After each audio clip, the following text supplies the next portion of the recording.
What's going on, everybody? Welcome back to the Steelers Breakdown Podcast. Nick Farabaugh here with you guys. I have a new place because I am in my Airbnb here for the foreseeable future. I will be here for every day after training camp, and I will be staying out here. So if you are coming by, feel free to say hi. I will be at every training camp practice. I am red as a tomato today, largely because one, I'm just really hot, and two, sunburned because I was standing in the sun for about 4 hours or so.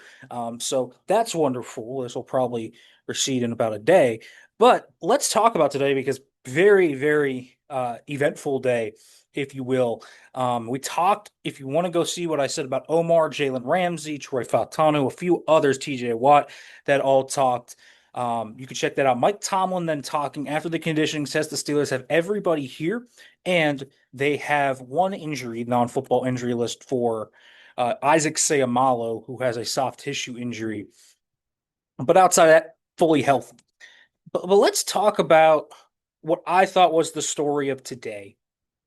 And it wasn't really what I thought it would be. But this Steelers defense is going to look a heck of a lot different this year, not just in personnel, but in actual game planning strategy and schematics. I think that is abundantly clear to me after we watched today and how we heard Jaylen Ramsey talk, how we heard Mike Tomlin talk, how we heard Omar Khan talk, TJ Watt.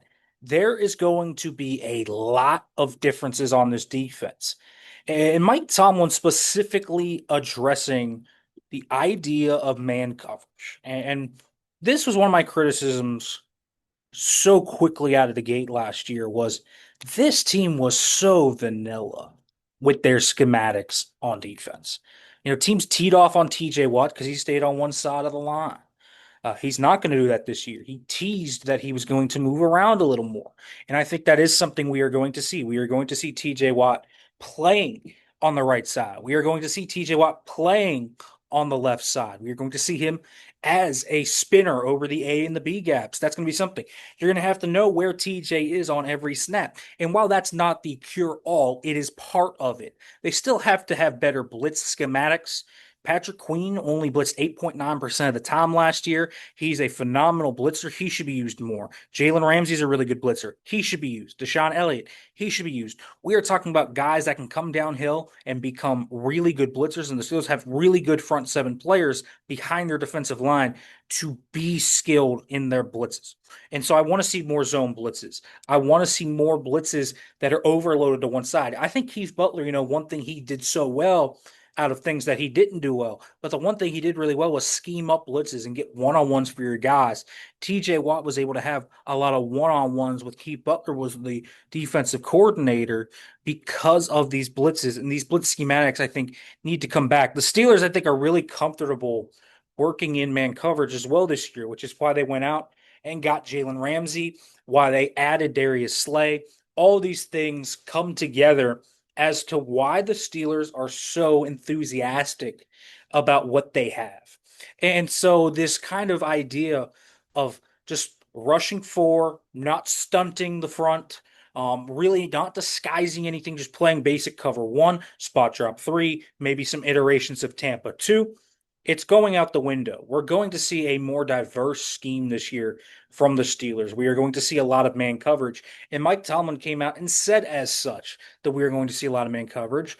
And I think that absolutely gives a higher ceiling to this team. I think that is something that adds a dimension they didn't have last year. And it's something I just want to see. Now, the offensive schematics, I think are still a bit in question. They are talking about Jonnu Smith being, basically a receiver too, and a type that can move all around. And while he can, I also think that can become a negative when you don't properly use it in the context of the skill players they have.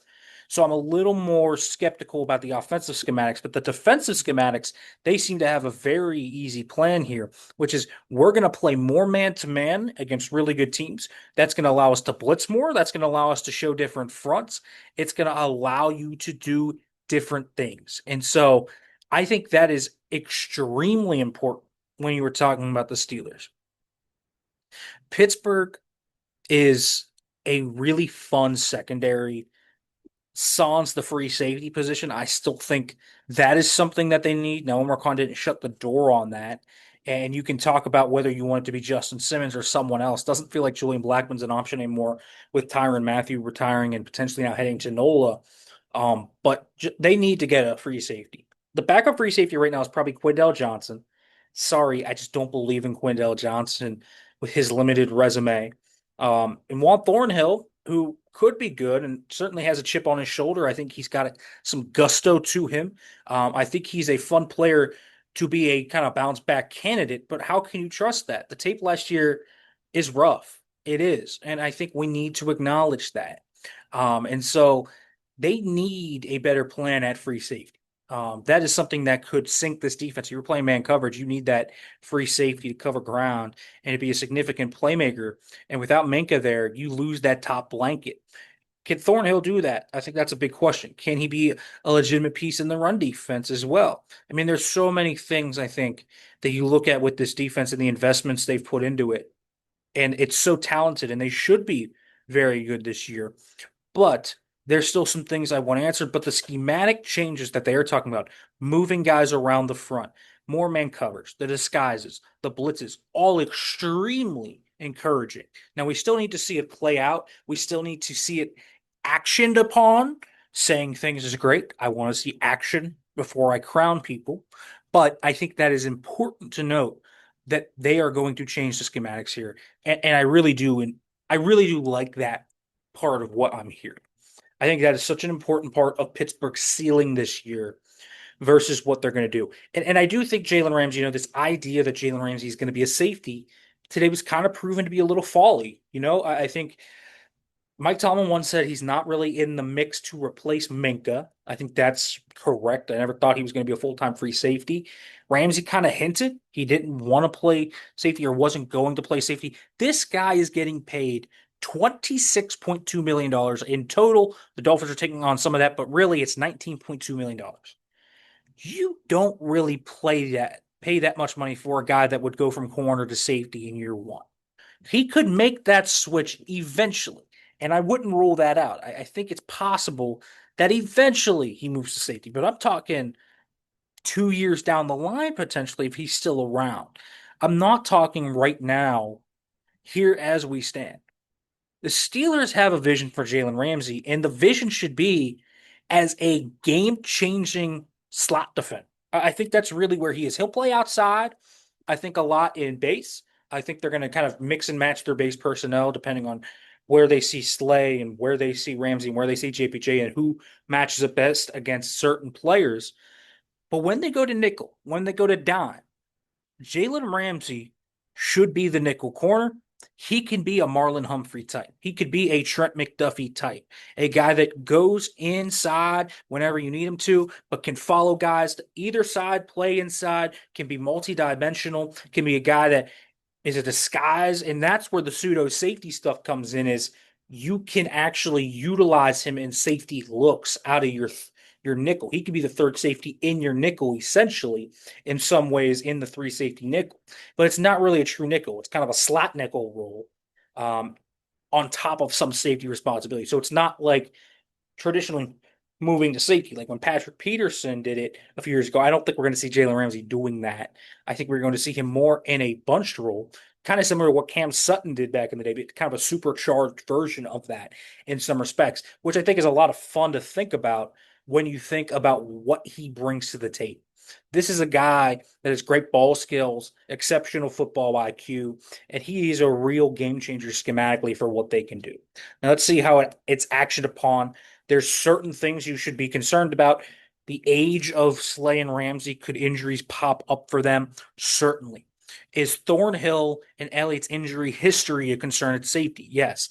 I'm worried they're putting a little too much on Juan Thornhill, and I think they need to be scouring that safety market considerably. I think it's important for growth in this defense to have another free safety option. So I'd like to see them go out and try and land another one.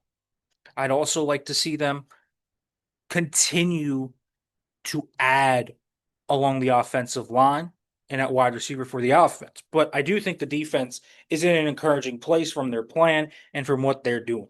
So I do think that in and of itself is something that I am excited about. I'm liking the idea of moving TJ Watt around, moving Alex Highsmith around, and doing different things. That is important if you want this defense to be as good as it was, because last year they couldn't communicate. That's obviously something you have to do. If this team can't communicate, all this goes out the window. So Patrick Queen, Sean Elliott, guys that have to take on bigger central communication roles, become hubs in the middle of the defense.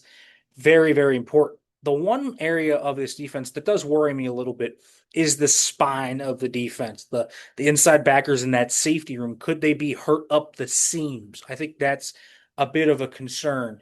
But we will see how that is kind of manifested. But it could be something I think the teams try to attack them on, given their personnel. So we'll see how that kind of looks about.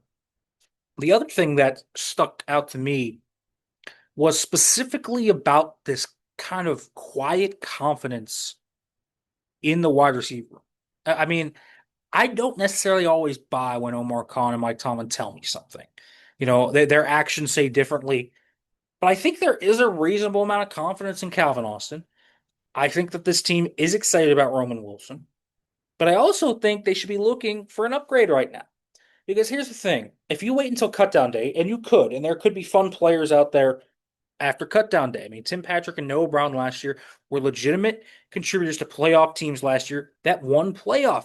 That had significant regular season or won playoff games. I mean, that is significant to note. So there's probably going to be one, two, maybe three different playmakers that will be out there for the Steelers to have at wide receiver. But it's going to take time for those guys to assimilate into the fold. They're not going to be ready week one to play. It's going to take them a little bit of time to get on the football field. And I do think that is a downside to waiting that long. While you can definitely add pieces to the room, it's hard to always get those guys up to speed in 2 to 3 weeks when the others have been there for months and have been through the kind of draws of training camp and have been through all of that, toiling away in Latrobe.